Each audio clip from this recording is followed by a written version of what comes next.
Psikologi, kami bawa informasi nih tentang skema sosial. Dalam video ini, kita akan menjelajahi konsep dan pentingnya skema sosial dalam membangun masyarakat yang harmonis. Kalian tahu nggak sih skema sosial itu apa? Jadi, skema sosial itu mengacu pada pola interaksi, nilai norma, dan peran yang ada dalam masyarakat. Ini adalah kerangka pemahaman bersama yang membentuk perilaku dan interaksi sosial kita semua. Skema sosial itu mencakup berbagai aspek kehidupan kita, termasuk kelompok sosial, lembaga sosial, dan struktur sosial. Jadi yang pertama kita akan membahas tentang kelompok sosial. Kelompok sosial adalah kumpulan individu yang saling berinteraksi, memiliki hubungan sosial, dan berbagi tujuan, nilai, atau identitas bersama. Setelah membahas pengertiannya, ternyata ada loh tipe-tipe dari kelompok sosial. Yang pertama yaitu kelompok primer. Yang kelompok primer itu adalah kelompok sosial yang paling intim dan signifikan dalam kehidupan individu. Ini meliputi keluarga, pasangan romantis, dan teman dekat. Kelompok primer memberikan interaksi sosial yang mendalam, dukungan emosional, dan identitas pribadi. Nah, selanjutnya ada peran. Nah, peran dalam kelompok sosial itu merujuk pada harapan dan tugas tertentu yang harus dilakukan oleh individu sesuai dengan statusnya dalam kelompok. Setiap anggota kelompok memiliki peran yang berbeda, misalnya pemimpin, pengurus, atau anggota biasa. Peran membantu mengatur dan berinteraksi dan bekerja sama dalam kelompok. Yang kedua adalah kelompok sekunder. Kelompok sekunder adalah kelompok sosial yang besar dan lebih kurang intim daripada kelompok primer.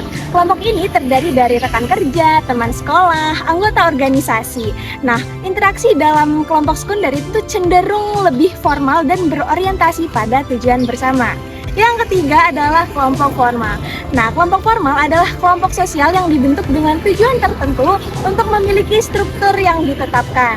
Contohnya dari kelompok formal itu adalah lembaga pendidikan, perusahaan, atau organisasi pemerintah. Kelompok ini sering memiliki hierarki yang jelas dan aturan yang ditetapkan untuk mengatur interaksi dan perilaku anggotanya. Lembaga sosial. Nah, lembaga sosial ini merujuk pada struktur mekanisme yang diakui secara formal dalam masyarakat yang bertujuan untuk memenuhi kebutuhan dan memenuhi fungsi. Lembaga sosial berperan dalam mengatur perilaku dan interaksi sosial serta memainkan peran penting dalam membentuk skema sosial masyarakat.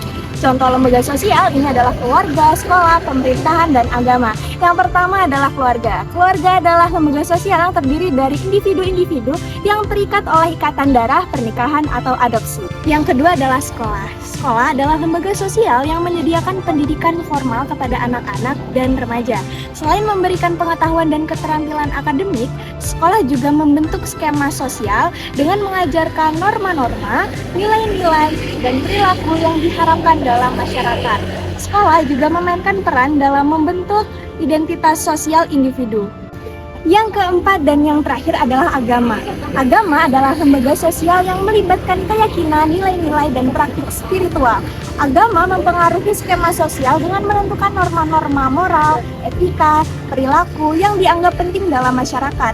Agama juga berperan untuk membentuk identitas, hubungan sosial, dan struktur kepercayaan dalam masyarakat. Nah, setelah membahas yang tadi, ternyata lembaga sosial itu ada perannya loh untuk membentuk skema sosial.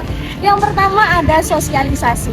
Lembaga sosial membangun dalam sosialisasi individu dalam masyarakat dengan mengajarkan norma, nilai-nilai, dan peran yang diharapkan. Melalui proses sosialisasi, lembaga sosial membantu untuk membentuk skema sosial individu dan mengintegrasikan dalam tatanan sosial. Selanjutnya adalah struktur sosial. Struktur sosial merujuk pada pola-pola atau hubungan yang relatif pada sebuah hubungan sosial yang terorganisasi dalam suatu masyarakat. Struktur sosial mencakup susunan hierarki perbedaan status sosial dan pola interaksi yang terjadi antara individu-individu dalam masyarakat. Selanjutnya adalah peran struktur sosial dalam menentukan status dan peran sosial. Yang pertama adalah menentukan status sosial, menentukan dari individu dalam bermasyarakat. Status sosial merujuk pada posisi sosial yang didasarkan pada faktor-faktor seperti pendidikan, pekerjaan, keturunan, atau kekayaan.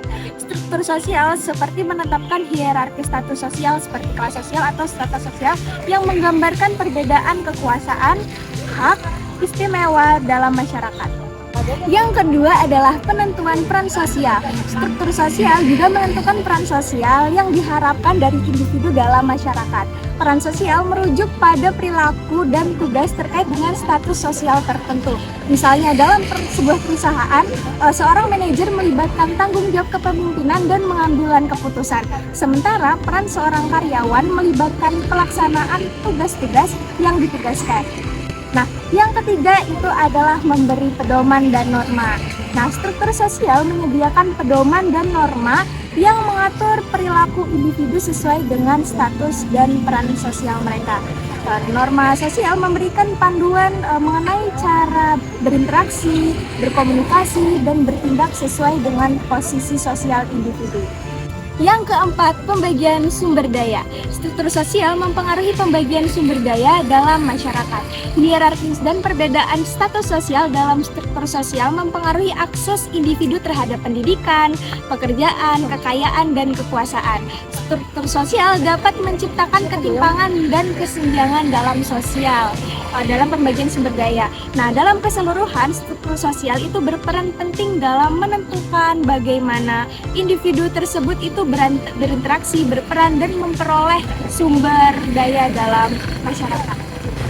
Oh iya, ada 3 cara untuk membangun skema sosial yang positif. Yang pertama yaitu ada edukasi dan kesadaran, yaitu pentingnya edukasi dalam membangun kesadaran akan skema sosial yang positif, peran sekolah, lembaga pendidikan, dan media dalam menyebarkan nilai-nilai positif.